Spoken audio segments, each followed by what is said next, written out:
Hello friends and welcome. Today we're going to do a tier list for the best position 4 soft supports in the game for your pubs. What you see right here is based on the pro meta, but we're going to shift it around to adapt to our pub games, which, don't quite follow the meta. There's still some heroes that are strong based on that meta, but there's others that work just because it's a pub game, there's chaos, so they find more success than they're technically supposed to. All right, let's start D tier. So Dawnbreaker, I'm going to move up to C tier at least. You can maybe move her up higher, but the WQ combo, kind of all in. If you really know Dawnbreaker and your opponents don't, then you can get some surprise kills. And off of that, just scale off a good laning stage. You'll have the global rotation of your ultimate to show up, bring the numbers to all the pub fights, which is always really good. And then she's technically kind of a core hero as well, so you got a lot of scaling potential, which I think is solid.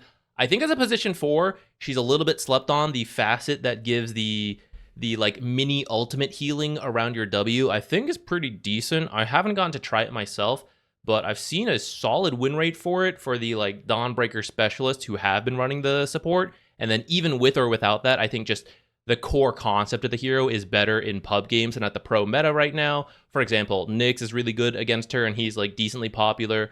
And in your pub games, I mean, I actually also think Nyx is good in pubs, but he's just not played as much as like the pro meta. So Dawnbreaker gets to move up a little bit. Magnus, I don't think he's actually like that great of a hero right now, but in pub games, the ability to reposition people is always strong between Skewer and Horn Toss, as well as RP, not RRP, reverse polarity, I don't think is great, but just regular RP, BKB, piercing stun, bring everyone together, skewer them into the fountain because they're diving you way too hard, right?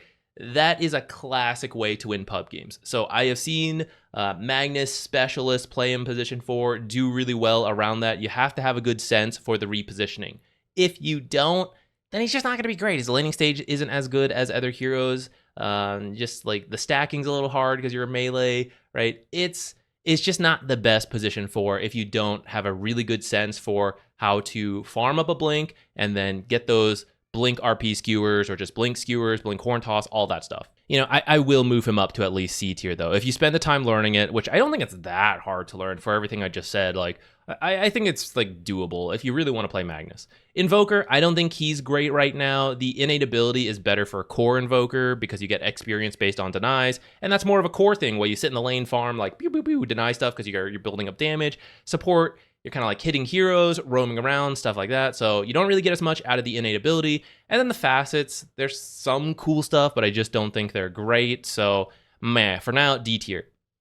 Primal Beast, I think it's similar to Dawnbreaker, which is if you still want to play Primal Beast and you know how much damage you bring, that's kind of good and you'll catch people off guard. The ultimate is BKB piercing. The problem at the high level of Dota is that there's a lot of heroes that are very annoying for Primal Beast.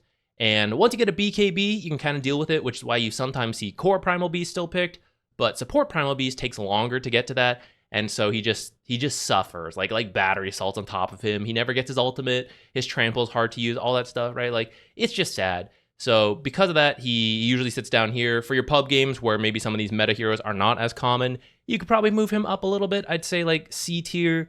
Sounds about right, but I'm going to leave him for now. I think there's better heroes you could play. Well, actually, I don't know. There's like worse heroes too. For the sake of pubs, I'm going to move him to C tier. Chen and Enchantress tend to be better position 5s just because of like the layout of the camps and just kind of how they want to run people down with creeps is easier from position 5 than position 4. As a position 4, if you really know how to play them, it's fine because they're so uncommon in pubs. You'll catch a lot of people off guard. I would bump up the like Chen Enchantress specialists, like B tier at least, but there's currently actually a decent amount of heroes who like Pudge you'll run into all the time, and he has hook to kill your creeps. Nyx got a buff to just one-shot creeps, right? And he's pretty decent right now.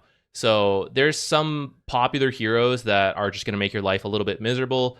So I will keep them down here for now, especially because there's just not a lot of Chen and Enchantress players out there. Keeper of the Light is often accidentally griefing in pub games, especially around the Illuminate, like how to balance harassing in the lane with accidentally shoving creeps. I think it's easier to play Keeper at a casual level as position 4 because when you shove in the lane, it's not as big of a deal. And like then you have the hard camp to work with, or because you're faster, you have an easier time getting to the ancient hard camp, duo stack, stuff like that. Enable your mid, your offlaner, give them mana, play around that. But he tends to be a very tempo-based hero involving that like high tempo play with giving people mana.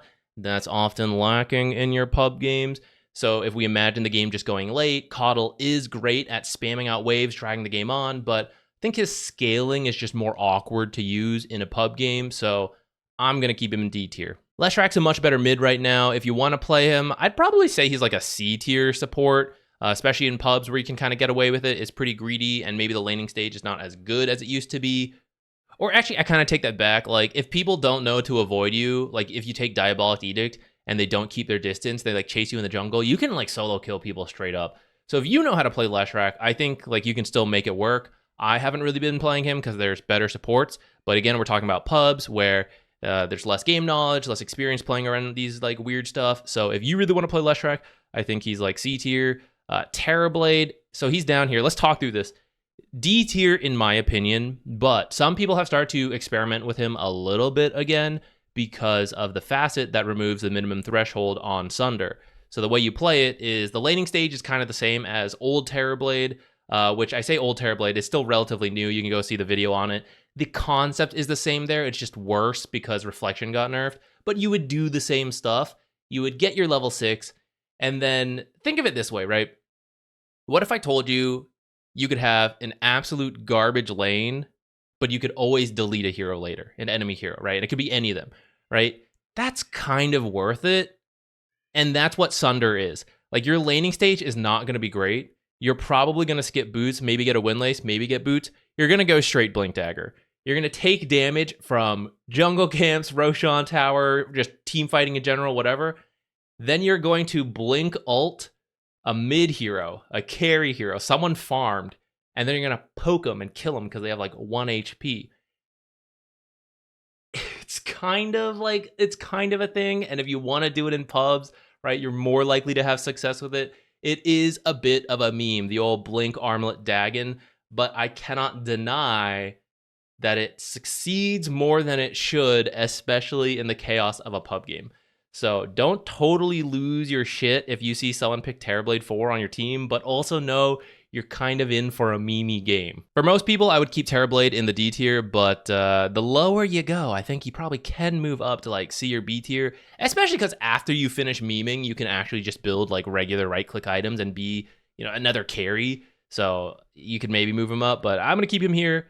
Witch Doctor, he doesn't stay there. He goes up. In pub games, Voodoo Festration was really good. He was cracked. He was up here S tier, even as position 4, where he's not usually. For pub games, 4 versus 5 doesn't matter that much. And I'd say, especially in the lower ranked games, Witch Doctor has always found a lot of success because people don't position around Cask. They hit a bunch, Maledict. They don't prioritize him during the ultimate, the shard, all this stuff. So you get way more kills than you're supposed to. And because of that, he kind of works as a position 4. The higher up you go, the more people learn to deal with that, and it just does not find as much success. So depending on your bracket, I think like B-ish tier to A tier could work.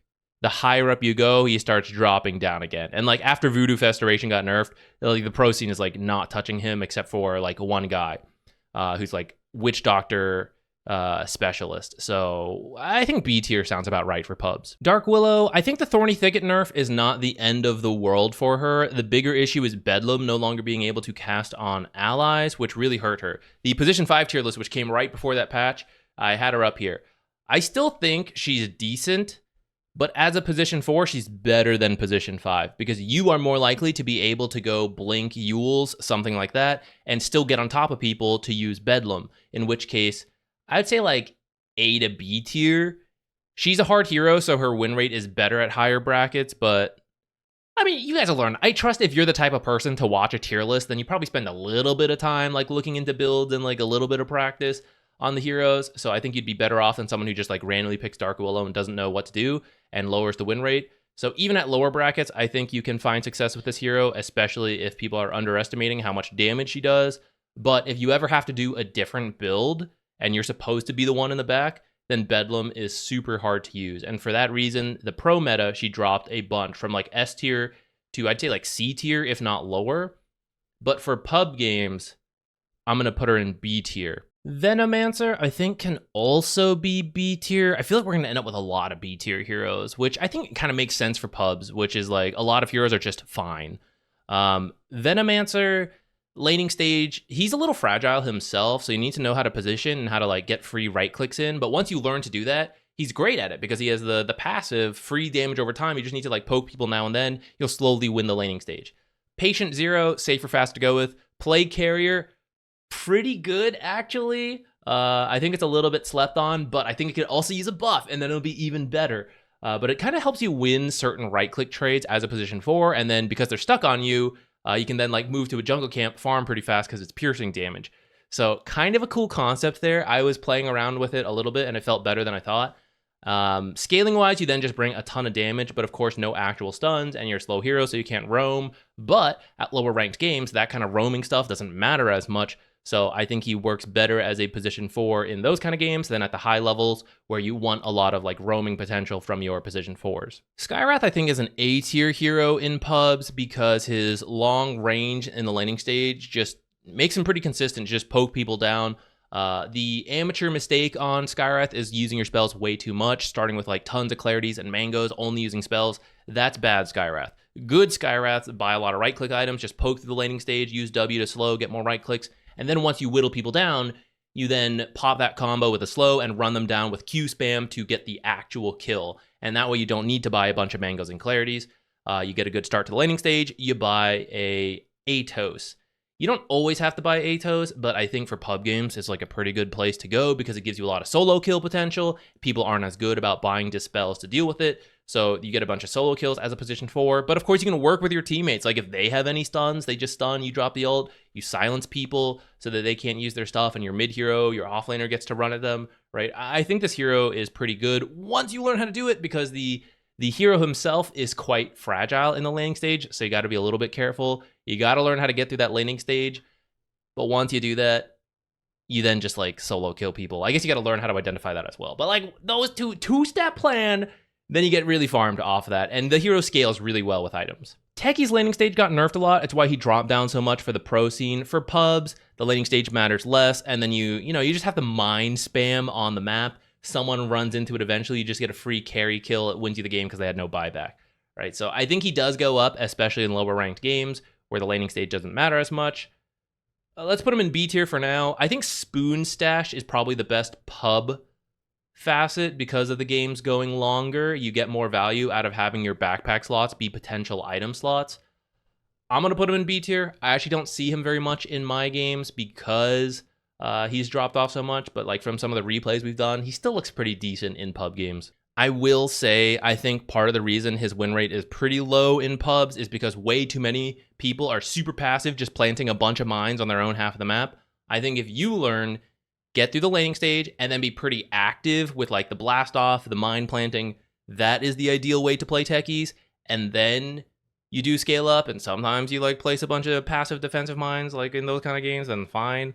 But I think his win rate is a little deceptive to people who are kind of like grief playing him, just like putting mines everywhere on their own half of their map. Like they're mining their fountain when like the tier 1s are still up, that kind of thing. Treant Protector, I think if you're a Treant specialist, you can make him look good as position 4, especially in the lower ranks where there's not as much difference between the lanes.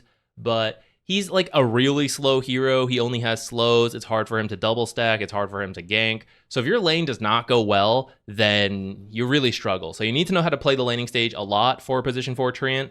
And then at that point, if your lane goes well, you get the shard, it's like kind of fine. You're doing very similar things to position 5 Treant with a little bit more gold, which there's a good amount of items you like to get. So in those cases, like I'd move it up, especially depending on the draft.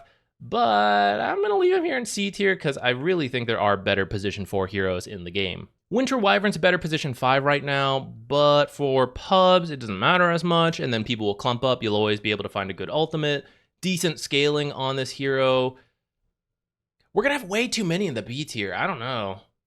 What? I'm still going to put her here for now. Am I? The facets are... I think both have their place. Like if you want more scaling potential, you do the one with damage. If you want to help your team a little bit more, take that one. I forget what they're called. When I compare to something, well, I don't know, guys, I'm a little torn. Somewhere between C and B tier. Let's leave her in C tier for now, but I'll think on that. Pugna support, I think, is C to D tier in pub games because the strongest part of this hero as a support is the fast tempo you bring to the game by healing your teammates, giving them health and mana, and then blasting towers, taking them quickly. And it's just hard to get that kind of tempo gameplay from pubs. The benefit, though, to Pugna in pubs is that you can push towers on your own by just constantly blasting out, and that you kind of can scale as a core hero for Pugna support who is like slowly farming up over the course of a long pub game. So if you really like Pugna, I think you can play him. But otherwise, I think like C to D tier is about right. I'm going to leave him C tier because when I look at these other D tier heroes, I'm like, surely I'd rather have Pugna on my team than these guys. So yeah, let's leave him in C tier. The tricky thing about rating Muerta support is that she's very skill shot based between Deadshot and then the calling doesn't seem like a skill shot, but the cast range is actually pretty short, and getting the ghosts, like the initial spawn at the right spot and then placing in the right fight, it's pretty tricky to get really good at it. But if you ever played against a really good Muerta position 4, you can see the strength of it. It's really tough to deal with the Q and the W being high level, and then the scaling potential as the game goes on late because, you know, she can be a carry hero. But you gotta be really good with at least Deadshot. Deadshot is the really important one, I would say. The calling is a little easier to get casual use out of, but you gotta know how to use Deadshot. That's the tricky part. So if you can't do that, she's like a D tier hero. For a lot of pub players, she's a D tier. But if you spend the time to learn Muerta and you learn how to land those skill shots, I actually think she probably goes up to at least B tier, maybe even higher depending on the matchups. But you gotta know how to hit those skill shots. So I'm gonna leave her in C tier because of that. Like, it's a very big difference between absolute garbage and then like godly position 4 hitting all the dead shots. So I'm going to average that out to C tier. Wind Ranger's another little bit of a tricky one. I think maybe she's easier to play than Muerta, but you do need to know how to land your shackle shots, especially as a support. But you're just like annoying in the laning stage, constantly poking with long range, run around with wind run, trade people. Okay at ganking, not the best. You got to land your power shot nukes. And then you have that scaling potential with your ultimate. For pub games that tend to go late, I think she's better than C tier. The higher up you go, she drops down again until you're like a Wind Ranger specialist, then she kind of goes up again. I feel that somewhere between C and B tier is about right. I'm gonna leave her here for now, because in the grand scheme of things, I don't think she's that strong in the meta as a support right now. I think she's a much better carry or mid. But that's kind of what you want out of pub support sometimes, is the fact that they can scale that far. Let's leave her in C tier. Part of that is because this B tier is getting really long, but we might shift stuff around after we like cut this down a little bit, if we do when we get there. Earth Spirit, C to D tier, technically in the grand scheme of the meta, just like he's not as strong as others. But really good Earth Spirits know how to play this hero and really up the tempo, and especially depending on the draft, if it works out, you can make him look awesome. But I feel like that's just the hero in general, not really anything to do with the current patch.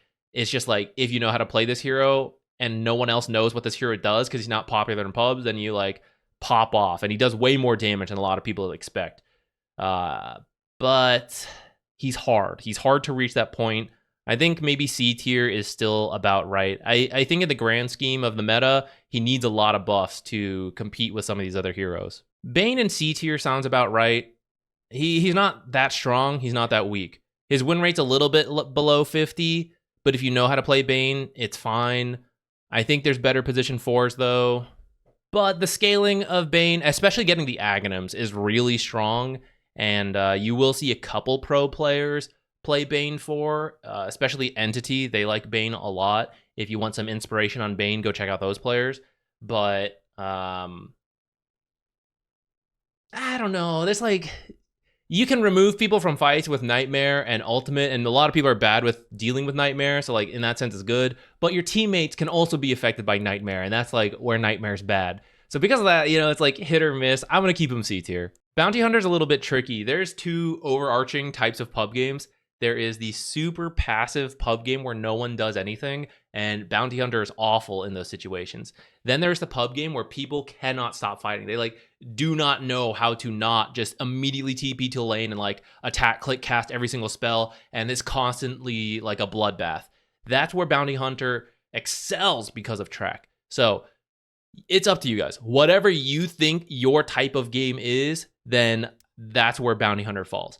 I think he's actually pretty decent in the meta right now, especially for pubs. Like at the pro level, and especially in like professional matches, they're really good about not giving Bounty Hunter early kills, and that's why he's not as popular right now. But in like high level pubs, people know how to play actively, and there's still enough mistakes that like you get ganked and surprised by that kind of stuff. So I actually think he's pretty good in those types of high level games, high level pub games.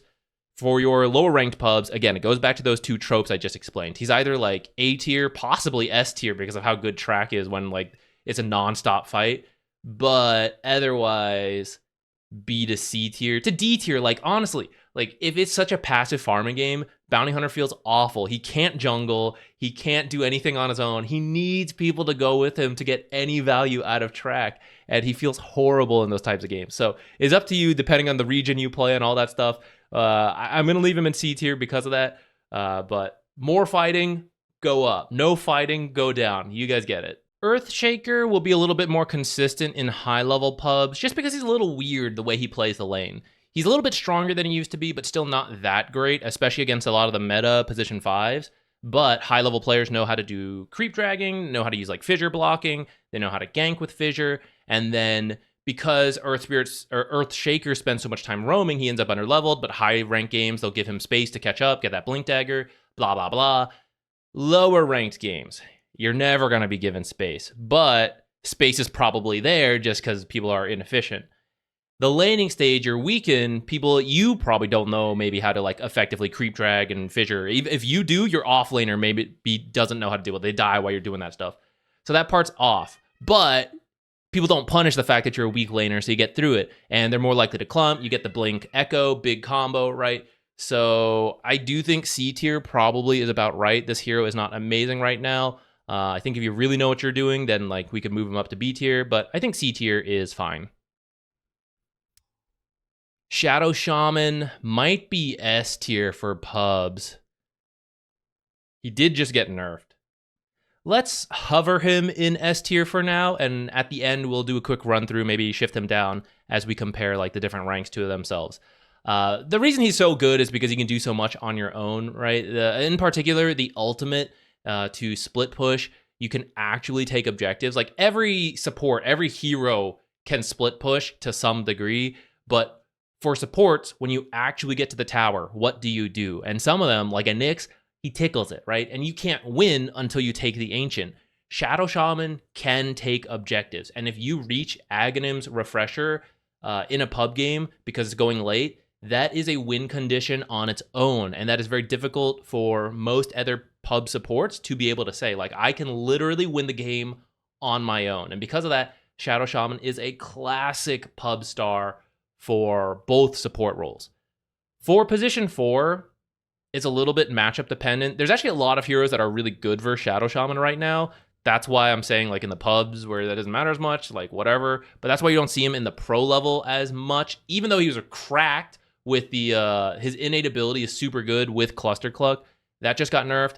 He dropped a little bit. I still think he's really good at high ranked pubs, not the pro scene. Low ranked pubs, I still think he's awesome, somewhere between S and A tier. Mirana's a bit tricky. Her win rate's pretty bad. I think a lot of people don't know how to play Mirana support properly, though. The good thing about Mirana support is that as the game goes late, you just keep throwing out arrows, and at some point you hit one and stun an enemy mid-hero for 5 seconds, and your team kills them and wins the game, right? So you just keep throwing out stuns. But the earlier game impact is a little bit tricky, and I think a lot of people grief themselves at that part. She has scaling potential. I'm a little torn. I think if you're a good Mirana player, she's probably B tier at least, if not higher, depending on the draft. Another issue, like in your pub games, people having arrow setup is really good. A lot of people won't do that. Stuns are classically missing in pub games. And because of that, arrow is going to be really hard to line up ganks in the early game. But that's also why arrow is really good, because you reach that late game, no one has any stuns, but you have the chance to land like a 5-second stun, and that part's good. We'll keep her C tier for now, because I really think, like, with all that said, her win rate's really bad right now, because she's just not that strong as a hero. Part of the reason she's not that strong, by the way, is that her innate ability is hot garbage, in my opinion. The Lotuses, healing Lotuses on our team are 20% more effective. Whatever. They're, like, such niche cases for that to matter. Like, there's constantly Lotuses just sitting in the pool. Like, high-level pros recognize, like, the first couple Lotuses, super important. But even at the professional matches, you will see Lotuses just sitting in the pool because they're not that significant in many cases. Obviously, yes, occasionally. But because of that, her innate ability only mattering in some cases is so garbage compared to other, like, Shadow Shaman, who we put in S tier, right? It always works. It is always good, except when it's on cooldown. But, like, it's always good. Phoenix is insane, right? The innate ability and facets, some people are big winners, some people are big losers. She is a huge loser in both innate ability and facets right now. Okay, B tier. Bat Rider, I'm going to move him down a tier just because you have to have a really greedy playstyle for position 4, which you'll have space in a pub game, but your offlaner's probably feeding while you're off, like, doing stacks and jungling stuff like you're supposed to for a good Bat Rider. He's not as bad as these guys, though, in my opinion, especially because you can get solo kills pretty early in the laning stage if you know how to play Bat Rider and your opponents don't really know how Bat Rider works. I'd say the higher up in MMR you go, Bat Rider moves up. I don't think he's in the greatest spot he's ever been. Like, he was broken within just a couple patches ago. But right now, he's, like, not in a great spot. Napalm got nerfed, things like that.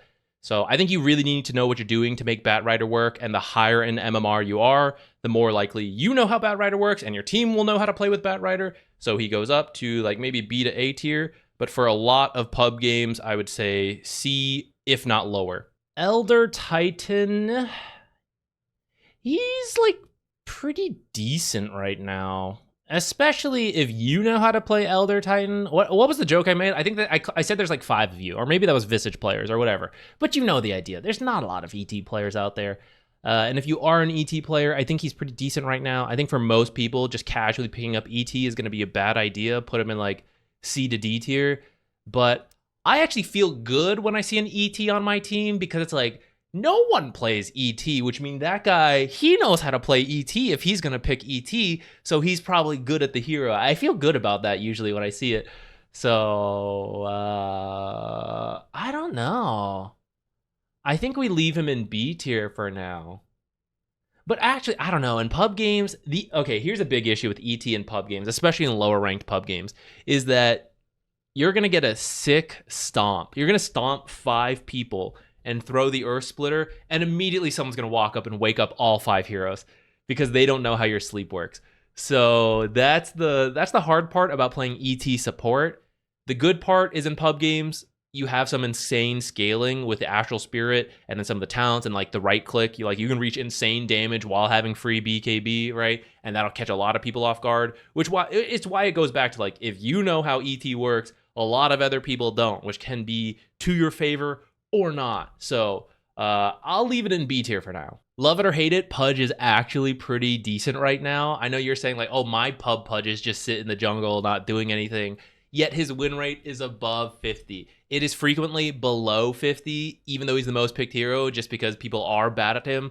But Flare's hook is good. The other facet is good for core Pudge if he wants to run that, but Flare's hook is actually still kind of decent. For support Pudge, I'd say Flare's hook is way better, and that means when they do land the hook, it's good.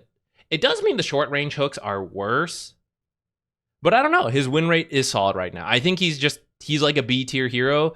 S tier if you can land the hooks, because repositioning in Dota is broken, and especially in pub games where people's positioning is terrible, Pudge hook is a way to always win the game because you reposition a hero and you have BKB piercing stun on your ultimate, and that is insane.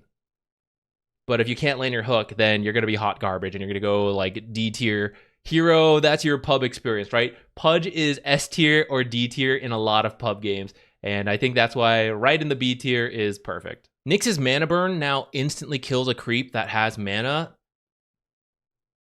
Okay, I don't know why they gave it to him, but it essentially means he has some farming speed where he had none before.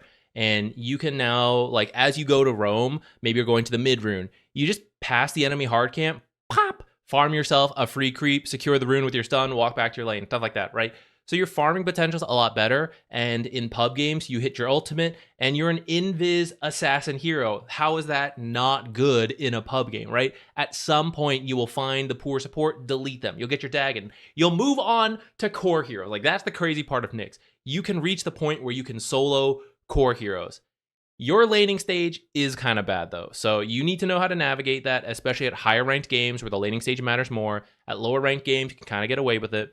That is the hard part. It's best to be paired with a really strong offlaner because all you need to do is stun, but you can never depend on that in pubs because, like, they're probably picking, like, Medusa offlane or something. And so that's the part where it feels pretty bad. Like, you might just get off to a really bad start, even though I just talked about being able to one-shot certain creeps, right?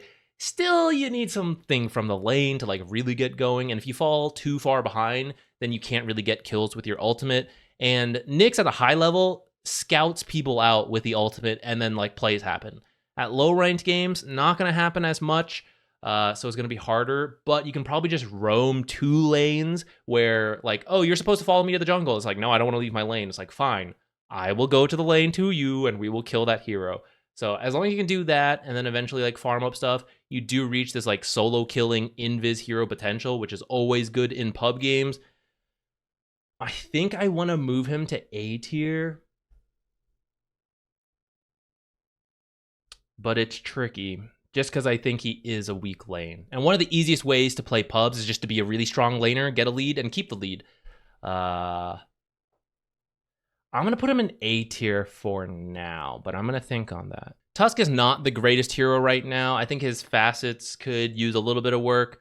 I would put him in C tier because if you have a really good team and good offlaner around you, then you will do better. And I would put him, like, B to A tier if you're a really high skill Tusk, because this hero always has, like, so much different utility options. But you need certain offlaners to work with, certain mids to, like, gank to. It's just a little bit tricky. For a lot of pubs, I'd put him in C tier. The higher up in MMR you go, I would move him up. Snapfire, I think, is pretty solid, but the combo of Cookie on, like, let's say you're offlaner because you're playing position 4, but later in the game it could be anyone, right? Team communication, do we want to deal with that, right? It's kind of a similar reason for Tusk and for many of these position 4s that are lower tiers, like, the working with the teammates, guys, right? And, like, it's unavoidable to some degree, but how much do you want to be dependent on that? Depends on yourself. Snapfire is dependent on it with Cookie and with the ultimate, right? You want someone to set up your ultimate. It's how you get early game kills. It's why so many pro teams like Snapfire, because Lil Shredder is good versus Phoenix, who's really good right now, but then she brings so much early damage to kill any hero in the game as long as you have, like, 1 stun, and then no one on your team picks a stun, and now you're just trying to land a blind ultimate. It's so awkward. So I'm going to put C tier. The nice thing about her and why she's never going to be D tier to me, at least in her current state, is that her scaling is really good. So even if your early game is, like, very awkward off of the Cookie and the Mortimer's Kisses, you will get farm over time. Full bore, pretty decent to secure creep from afar. As the game goes on, you slowly get more and more farm, and your scaling is insane. At level 25, Lil Shredder becomes cracked with the attack damage and the split shot. That part's really good. So I think as long as you're willing to try to communicate Cookie, and especially if you play a party game, she moves up. But the scaling potential, like, that part's good. But man, I hate trying to coordinate. Like, even I struggle with the Cookie coordination in my game. So just imagine it for all the lower ranks. It's pretty frustrating. Zeus as a position 4 is a little bit greedy. He works better with certain offlaners, which we're not going to worry about because in pub games, like, whatever, right? The laning stage. And as long as the game goes late, you'll just do an insane amount of damage, and you bring good true sight to your team, so you can always have the vision advantage. Once you have enough mana, just, like, bolt everywhere to check. I actually think B tier sounds about right. He's not too griefy of a position 4 right now, just because of how much damage he does with Arc Lightning. You win the lane just doing damage. It's so, I don't know. It's whatever. It is what it is. It works more than you might think. Like, you might, if you have a gut reaction of, like, Zeus 4, that's griefing. It's like, I get where you're coming from, but it kind of works. And then you just do so much damage throughout the entire game that's your contribution as a position 4 is raw damage. And in pub games, which tend to go late, it works out. The downside in pub games is that probably everyone else on your team also picked for raw damage, and so no one can initiate, no one can do stuff. And that's why sometimes just like biting the bullet and being the one initiator for your team works out, because then they can finally do their damage and get kills. So that's why Zeus 4 will not always work, but I think B tier is about right. Gyrocopter's not in the greatest spot he's ever been, but I think if you really like him, you can still make him work. Rocket Barrage is a really good trading tool, which if people don't know how it works, you can just get a lot of solo kills that way. You do have that scaling potential, being a typical carry, now being played as a support. Many people don't deal with the shard correctly. They just keep running from the rocket. You do an insane amount of damage. Like, that part's good. In the meta scheme of things, it's hard for him to play the lane versus some of these heroes. Like Clockwork, he loses in the one-on-one. Weaver's just running away from the rocket barrage, stuff like that. That's kind of why he's dropped at the higher level, but they'll still sometimes pick him. Especially with that flex value between carry and support. So, I do know his pub win rate is kind of like meh-ish. But I don't know if that's only carry or support gyro, actually, at the other ranks. So, my own feeling is that if you know what you're doing, he's still pretty good. I'm going to leave him in B tier. Vengeful Spirit's greatest strength as a pub support is that swap is a repositioning tool. So you can either save your carries who are going way too hard and they're like trying to feed at the tier 4s, or the enemy carry is trying to feed at the tier 3 and you swap them into the tier 4s and then they die there and you can win games that way. I think that's her greatest pub strength, but she does scale. She can be played as a core right now. In fact, actually, she's better as a carry, in my opinion, right now. So you do have that scaling potential. Her farming ability as a support is a little awkward, and her lane as a whole is also a bit awkward right now. I think Soul Strike is cool. That's why she's a better carry. I think you're supposed to take the missile facet for support, but I kind of like Soul Strike for the trading in the lane and for that scaling potential in a pub game. I haven't tried it too much myself, but I've been interested in doing so. I don't know. The other strength as a support at the pro level is that the negative armor. There's a couple of popular heroes who all have negative armor, so you synergize all that together. In pub games, is that going to come up as much? Another strength to her actually is that like Juggernaut and Lifestealer, they're super popular in pubs no matter where they are in the meta. And the fact that swap is BKB piercing is quite nice. Good versus them. Because of her awkward laning stage, I'm like tempted to put her in C tier. But the swap, man, it's so good. We'll leave her in B tier for now. Enigma's a little tough to run as a position 4. You need to have decent micro to move the Eidolons around correctly. Technically, you could just go jungle a little bit, like play the lane a bit, then go jungle. Because why he works in pubs is that eventually you're going to get a giant blink black hole and win the whole team fight for your team. At the high level, right, you got the Eidolon harass in the laning stage, build auras, and then eventually you blink black hole and win the game for your team. So it's like very similar at some point. But the greedy element of that is like, oh, I'm given space, or I won the lane for my offlaner with my Eidolon micro, and now I get to go jungle, and my offlaner handles it on his own. And that's going to be lacking a lot in pubs. So the laning stage will probably be a lot harder for you guys, but the opportunity for the big wombo combo ultimate, more likely to be seen in pub games where people have bad positioning, they're grouped up, they don't have the right like prioritization, stuff like that.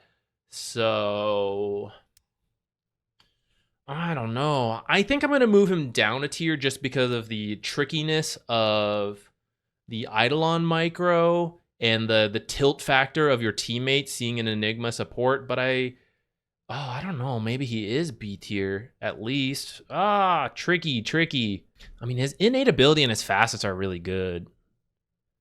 I think he's a better offlaner right now. And the higher up you go, his win rate shoots up a lot. I think B tier. Let's do it. Let's do at least B tier, because even if it's awkward, I do think you will just have the blink black hole opportunity at some point.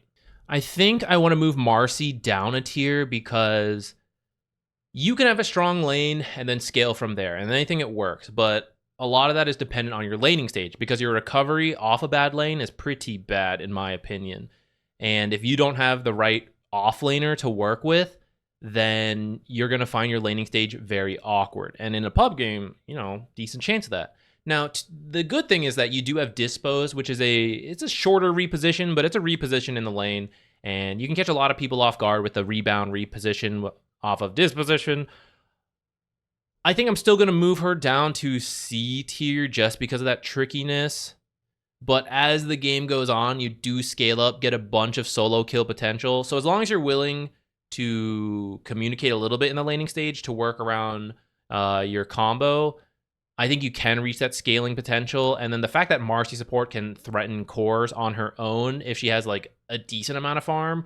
The tricky part is that your farming tools are bad, but if you get it through kills and then the space, I'm talking myself into it. I'm kind of moving her up, guys. Because there's always inefficiency in pub games. See, you're going to get farm. You're going to get that BKB basher, like keep scaling. You're going to like solo threaten. Oh, I don't know, guys. It sounds kind of good. Maybe we leave her in B tier. Grimstroke's definitely going down a tier. I think Inkswell is really tricky to work with for pubs. And the Soulbind, you want like single target abilities from your team, and it's hit or miss if they're going to draft that stuff. I think he's not the worst. He's definitely better than the D tier heroes, but I just bring him down so much because of the coordination required for Inkswell, and that's really his greatest strength right now. I like fine art for the record, and I think it's easier to do on position 4. I think that could be buffed. I'm gonna wait for that. Maybe, maybe in a future tier list, if fine art gets buffed, I think maybe you could play around that for your pubs, and it's a little easier than depending on the teammates for Inkswell. For now, though, I think C tier. Lion is ever popular in pubs. People love the infinite scaling on the ultimate, and then the now punching talent's pretty funny. But I actually think it's kind of decent because it's another way to get more stacks quickly. Not that you're always going to try to build for like a right-click punching build, but like let's say you take that facet, you ult, you have a little bit of time, and if you punch someone and get another kill, you could get a second stack way faster than you usually would, like especially in the early levels. Usually you can only get a stack like every 3 minutes at most, but now suddenly off like a weird fight, you might end up with like 2-3 stacks off of one ultimate, and that sets up the infinite scaling. I think part of the reason his win rate is bad in pubs that a lot of people want to just rush Aghanims every single game, and then they self-grief themselves. Don't do that. Just play a regular support game. At some point, if you're farmed, you can get the Aghanims. That's fine. But because you guys watch this channel, I know you guys are better support players, so you won't always rush the Aghanims. Some of you will. I get it. But like, you shouldn't all the time. And if you do that, your win rate will probably be better than what shows up in pub data. He always has the double lockdown, which is really good, and the infinite scaling then. It's why he's so popular. As long as you guys don't self-grief, I think we can keep him in B tier. If we were to only go off of pub win rate, he probably drops to C tier. And I do think in terms of straight up hero-to-hero comparison, if we think at like high-level Dota, he's not as good as others. But the pub chaos, man. We'll keep him B tier. Sven support has popped up because of heavy plating, his facet, which gives a physical barrier, and then he gives armor off of Warcry as well. Plus the shard makes it all undispellable and gives you even more armor. So it makes your physical barrier better because of the armor. The barriers take into account your physical reduction. Then you buy like drums or solar crest to amp up your team. If you get drums with Warcry, you're pretty much making your whole team or whoever is affected in the aura hasted. If you go solar crest, you can, again, haste like one target because they get the move speed plus Warcry, and it's another physical barrier, and it's more armor, buffing up both barriers. So he is a really good anti-physical damage support, and that's really popular right now with a lot of the negative armor I was alluding at with the Vengeful Spirit, Weaver, TA, SF, Slardar, those types of heroes, Desos, things like that. It's really popular strat at high levels of Dota. Pub games, you're not going to see it as much. And the laning stage for Sven is a little awkward. You're pretty much only going to max Q and E. You can take a point in your ultimate, and then after that, you start getting the other stuff, and you can scale up again. So in that sense, it's good. But you're gonna run into a major tilt factor from teammates who are like, Sven support, you're griefing me. I'm done. I'm jungling, right? And you're like, okay, a little griefing you because I don't know how to play Sven support. I just saw a ZQuixotix video and I'm gonna try it out here, right? So you're kind of right, but he is actually a good support. So you're wrong about that, and you shouldn't grief me. But they're not gonna listen to you. You're already muted and reported. So because of that, I think we have to move him down a tier. I don't think he's actually D tier, right? Like even with that tilt factor in, I think what you offer is pretty good. And at the high level, I'd be willing to move him into A tier in the right drafts, but that tilt factor is gonna wreck you in a lot of games. So I think it's probably C tier at best until the pro scene really starts showing off Sven support. And then like 6 months later, it'll catch on in pubs and you won't get insta-griefed, reported, all that stuff for picking Sven support. Until then, though, we'll put him in C tier. Spirit Breaker, I think, is S tier. I think even in the pro scene, maybe I should have moved him up to S tier. But at least for your pubs, the worst part of Spirit Breaker is the laning stage. At high levels of Dota, you will like creep drag, stuff like that. In your pubs, whatever. You'll get by your weak laning stage. Your ganking potential is fantastic. We've been talking about how pub games are often lacking in crowd control. Spirit Breaker brings some of the most. There's a little bit of RNG to it, but between charge and your ultimate, you have 2 guaranteed sources and then the random bashes that pierce BKB. It's awesome. So that's really good. You can gank between mid and off lane a little bit. And if you gank mid once, you've tilted out the enemy mid laner in your pub. Like, I'm being camped by Spirit Breaker. My support's useless. I'm going to break my items down mid. You know, it's so, you pressed Q once. Oh my God, you broke his spirit. It's so easy. So because of that, it's really good. And then as the game scales, right, you have this insane creep cutting potential. You'll like one-shot creep waves. It takes longer than it used to, and it takes more items. But even if you don't one-shot them, you like massively damage them. You can potentially finish it off, charge it back out. The facet, I forget what it's called. It's the one that you keep move speed after charge. It's giving you so much utility. So one, if you just get to focus the guy, then it's more damage because you keep the move speed, so your bashes are doing more damage.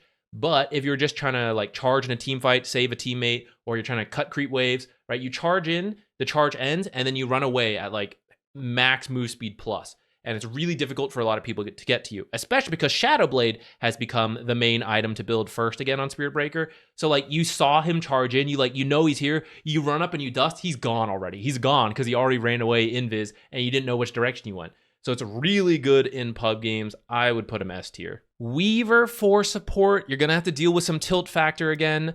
Higher level you go, S tier to me in pubs. The lower ranks drops a little bit because you're dealing with the tilt factor. But I think even by Archon, it's fine. Because as long as you learn how to play Weaver, you will win your laning stage in most cases. And then you can go like actual utility Weaver, or you can go full scaling. And I like that option. I think a lot of people don't know how to deal with Weaver support. I'm going to put him in S tier for now. Maybe we'll shift it around. The lower ranks, you might slip up because you have to know how to push your limits a little bit. And Weaver's actually a super fragile hero. So if you slip up, it's really easy to just end up feeding. And that's why I think you see him struggle a little bit in the lower ranks. They don't know how to abuse Geminate attack Shikuchi to win the laning stage. And then he looks like kind of mad in those ranks. But once you learn how to do it, I think it's really hard. Like even I know how to deal with Weaver support technically, but it's still just such a pain. He's just such a strong hero right now. So yeah, let's leave him in S tier for now. Phoenix is S tier if you're a Phoenix specialist.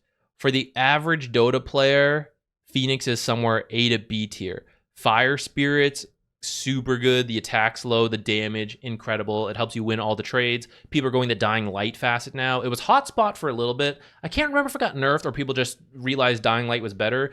Dying Light, in the late game, it's like free Radiance, if not better.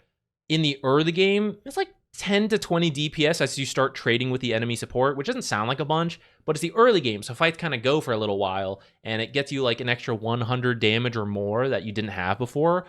So that's great. Or if you want to use it while farming, that's also great. So a lot of stuff going for Phoenix.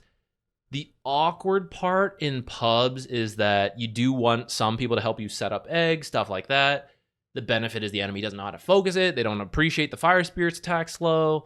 So I've seen Phoenix players absolutely pop off. I think the hero is really good right now, but it is a little bit of a weird hero. You have to spend some time learning it. So if you've never played Phoenix before, expect to like grief yourself, and it would be like C to D tier type hero until you like really learn the hero and you know how to like abuse it. Then it goes to like A to S tier. Rubik, high skill hero.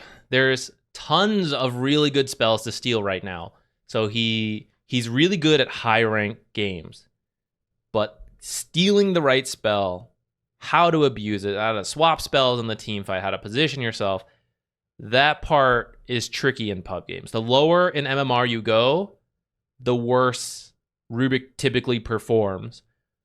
I would balance him out in B tier then for that reason. I do think the individual playmaking of Rubik is a little bit harder. Like, you can steal a lot of good spells, but he's still kind of like a team fight hero in that sense, which is like you lift for someone and then you stun them and your teammate has to like finish the job, or you steal the enemy big spells and you like use it against them. But when you're trying to make solo plays on Rubik, like my 4 teammates are garbage, I got a solo win, right? I think it's a little harder on Rubik compared to some of these other heroes, but not impossible, especially depending on the heroes in the game and what spells you're able to steal. Because of that, there's like a little bit of RNG, and that's why we then go back to like, you have to be a fairly experienced Rubik player or a high-level Dota player to kind of recognize like, this is what I need to do in this game. For lower ranked players, it's harder. Like, every Rubik game is kind of unique, and that can be a bit tricky. So for pubs, I would put him in maybe B tier, but the higher up you are, then like A tier, I think. I think Monkey King is pretty good right now, but he is tricky to run because your laning stage is a bit awkward. Even for me, I find that difficult. Now, actually, it might be easier in lower ranked games where people are less abusive of that kind of stuff, but that is a little bit of the tricky part. How you got to know how to like get through that. Later on, I think Simian Stride, his facet is insane. You have so much map mobility to go everywhere, and he's really popular as a core hero and taking Simian Stride at a high level Dota. In pubs, his win rate is always a little lower just because the hero is tricky, and there can be a lot of self or like teammate griefing because when your trees get broken, you get stunned for 4 seconds. And so depending on your bracket, maybe a lot of people are not thinking about that and they just grief you. There's a lot of popular heroes good against Monkey King as well, which is why at the pro scene with the banning, right, it works out because you can ban heroes like Clockwork who can scout you out in the trees, like Spirit Breaker gets banned out, and then you're like, ooh yeah, Monkey King, right? And then you pick Monkey King and then you ban out some heroes to protect it, stuff like that. Or you see the enemy offlaner, so you pick Monkey King to go against it. In pub games, you're just gonna have to blind pick it and hope it works out. And when it doesn't work out, that's where you need to know how to adapt, and that's why it's kind of tricky. So I'm going to move him down a tier, if not more. I think you really have to know how to play Monkey King to make it look like an A tier hero. I think a lot of people probably don't, and it will take a while to learn. And at that point, I think he might be a C tier hero. Clockwork, I think, is much easier to run. Is he S tier? Power Cogs is a little bit tricky. I think Expanded Armature is still the better facet. I think Hookup can be good if you have a lot of melee heroes, especially other initiators, and you can just keep hook shotting to them with the Hookup facet and get the reduced cooldown. I think that can be pretty good. Otherwise, Expanded Armature is just the easier, safer one to run. He just got nerfed. Otherwise, I would put him in S tier. I think A tier sounds about right. And what you need to do is you need to learn how to power cogs and then like run around and kick people in them. That is really good. And I think it's tricky because it's going to be harder to do in lower ranked games. At the same time, people aren't going to know how to deal with it as well. So it's going to be easier to do. Tough. But the thing is, like, once you learn how to do it, and it's really not that hard to learn to do, I think your laning stage is pretty decent. You just keep running up to people using power cogs. You get through the laning stage, and then like you have hookshot. You have the ganking potential that is always missing in pubs. Battery assault, cogs, right? So I really like him. I've been having a lot of success on him and playing him a bunch. And I feel like it's not that hard to learn. Then again, you got to land hookshot. That's, if you miss hookshot, it's going to be a little awkward. So, maybe a tricky part to him. I think A tier is good. IO, you guys know I'm putting him down here. He is team coordination embodied as a hero, right? You got to tether to your target, which I think he's a better position 5 right now than position 4. But like regardless of that, you got to tether to the guy. They got to know how to work with it. I've actually, if you really are interested in IO, recently I did a bunch of coaching sessions with someone interested in learning IO. So there's a bunch on the Patreon page if you are subscribed to that and you really want to learn IO, like the one guy out there. We talked through a bunch of IO stuff, but most people aren't interested in playing IO. Most pub players do not know how to play with IO, who is very different from every other support. Almost every other support will respect the like, oh, I give you some solo XP, stuff like that, right? Blah, blah, blah. IO is like, I'm with you. We are ride or die for 90% of the game. And a lot of people do not know how to play around that correctly. And it is just so hard. You do that, you try to communicate. I want to relocate. I want to relocate top. Go, go, go. The guy breaks tether at the last second. You're like, what am I? I'm feeding here, showing up by myself.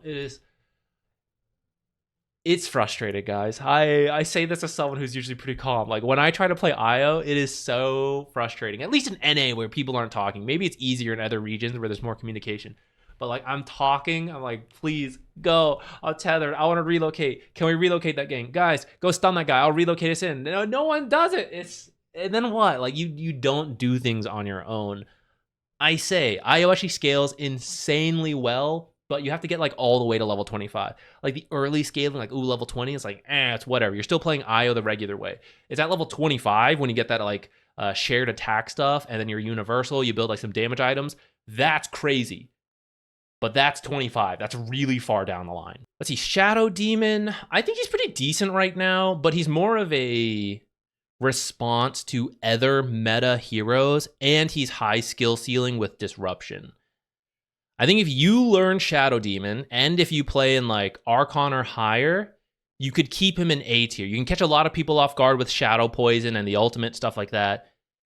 Your own teammates may not know how to work with this though. Where do we want to put him? Where do we want to put him? I think you are also a little bit more reliant on teammates, which I don't love for pub games, right? We tend to try to be like a bit greedy, a little bit more self-powered. Like that's the type of hero I think goes in the S phase, S tier for like a pub tier list. So I think, yeah, maybe C tier. C tier's getting large. We're gonna have to rebalance this a little bit. Tiny is really good with Crash Landing. He's a better core hero right now. He's another little bit of a tricky one. Like the laning stage is a bit awkward. So if you know how to creep drag, it like helps you out. The lower you are and you don't know about creep dragging, the laning stage will not be as punished as hard. So it's kind of fine. The toss repositioning is always good in pubs. The space being given to you to get the blink might be lacking in lower ranked games. I still think he's pretty decent, but I would probably bump him down to A tier for a typical pub game. I think it's just harder to run, like maybe A to B tier actually, but the scaling is there. Like eventually you reach the combo and it's really good. I'm gonna keep it in A tier instead of B tier because I think Crash Landing is actually just so much damage. I think that's you'll just catch people off guard. Like it helps your laning stage a lot. Just toss the enemy hero. The enemy support's like chasing you, right? Watch the range creep. When the range creep gets low, just toss the enemy hero to that range creep. Secure the range creep, damage the hero, damage the enemy hero next to it. That's how you lane nowadays with Crash Landing. And then you just get to that blink avalanche toss combo for later in the game. And if the game goes really late, you scale into a core. So let's put him in A tier. Hoodwink is cracked right now. Her pub win rate, though, is actually a little lower because I think she is a bit of a tricky hero. She's quite fragile, so you can feed easily in the laning stage. And then the Acorn Shot Bushwhack combo, kind of tough. Like you got to practice that a little bit. Identifying good Acorn Shot bounces is also important, but the tree bounce trick shot has made her laning stage a lot better. And even later in the game with like, oh, I don't get like as many bounces, but you were never going to get a bounce before. Like when you're trying to like snipe a hero way in the back, now you get like a guaranteed 2 hits, which Gleipnir Daedalus is a surprisingly good build on Hoodwink. Like just raw damage on this hero. You don't always have to do that build. You can do a more utility build, but we'd love that for pub games where you get to decide, how good are my teammates? How much do I trust them? Oh, these guys are talking. They're really good. I can do a more utility-based build and I trust them. It's all garbage on my team. We're going to carry here. Gleipnir, Daedalus, like all this stuff. And then you just constantly throw out Acorn Shots in team fights and you get an insane amount of damage. So If you learn Hoodwink, if you know how to play her, if you spend some time practicing the skill shots and you think a little bit about when you need to do one build or the other, S tier. I think if you don't do any of that work, the trickiness of landing the skill shots really drops the hero down to like B to C tier. But I'm going to keep her in S tier because I think, you know, within like 5 games, maybe you start getting a feel for that combo. And then you just start killing people with Acorn Shot. We didn't even talk about Sharpshooter, which is also like fantastic for early kills, which is maybe why it also drops. Like having setup for Sharpshooter is really nice, which in pub games they have nothing. So it's like, oh, it'll drop down, right? But I don't know. Maybe I would put her like in A tier for the balance between the complexity, but also how good she is right now. Before I look at this and rebalance a little bit, I will mention position 5s that you maybe don't see here. And you're like, can I play this as a position 4? Typically, most position 5s that aren't already on this list would fall somewhere in like C to D tier, maybe B tier in the right games. If you are Archon or lower, the difference between position 5 and position 4 just is not that important. And so you can play like your comfort Warlock, Lich, Jakiro, whatever, as a position 4, and you won't suffer the same weaknesses of like, this is a really slow hero, they don't really rotate, blah, blah, blah, whatever. It's just like, why is Warlock good in pubs? Because he scales really well and he wins a single team fight and wins the game. That is really good position 4 or position 5 when the ranks are lower and the intricacies of like, oh, you need to be faster, you need to stun to gank the mid, whatever, like all that stuff is like, none of that matters. We reach a 40-minute game and I press R, sick. Right, so in those kind of games, you can put Warlock. Like I'd still say like Warlock's an S tier hero for those ranks. The higher up you go, the more that stuff will be punished. He drops, and then of course like different patches move that stuff around. I'm not going to add every single position 5 onto this list though, because it would just take a lot more time. But as a general rule, if you're not sure, like C to D tier. There's some rebalancing we can do. At the same time, we like talked through it, so I think it makes sense where people kind of are. I think like if we go straight by win rate, pub data win rate, we would definitely move Batrider down and maybe like Bounty Hunter up. Despite everything we talked through, just like the win rate shows these heroes are not, like this guy's not great, this guy's doing pretty well. Even apparently with thinking about the passive games you might experience, his win rate is 50% or higher across every bracket, which is pretty good. There's other heroes we can move up and down like that. Like I think we could drop Nature's Prophet down because his win rate tends to not be that good. At the same time, like when I look at these heroes, I personally would rather have Nature's Prophet. Like Despair tier is literally Despair. Like I see it on my team and I'm like, it's not good. Which if we were talking about position 5s, put most core heroes in here. If you're like, oh, can I play Underlord as a support? No, it's bad. Despair. If not worse. I would rather have these guys than Underlord support. But I would rather have Underlord support than some of these other heroes in here too. So there's a balance. Who else would we move? If Mirana just gets a small buff, it's like so weird seeing her down in this low tier. Her win rate is really bad right now, but I feel that she's a really good pub hero because your ultimate, the invis anyways. I'm not so sure where Solar Flare is falling out. The invis is such a good utility element in pubs, and then just landing the random arrow is so good. It's so strange to have her so down like in the C tier, but she's really not good compared to others in my opinion. Otherwise I'd put her in like at least B tier, and I feel like if you at least know what you're doing, she's a B tier hero. I think I want to move Earthshaker up to B tier at least. Am I being too harsh on Snapfire combos? Let's check her pub win rate. No, I'm not. Okay, yeah. C tier for Snapfire. I think if we're going to move any other hero up from C to B tier, it would be Treant and Wyvern. I think their pub win rates are good enough. And like it's tough because we're trying to balance like all different brackets and all that nuance, so this list will never be perfect. But when I try to like imagine my head just an average Dota game, I think Treant and Wyvern are like fine as position 4s, especially in better spots and easier to execute than like many of these heroes we have in C tier. And then a lot of the C tier heroes like move up a bunch depending on your bracket. But I mean, we already talked through that, right? Okay, we could do a little bit more refining, but I think this is pretty good for a tier list.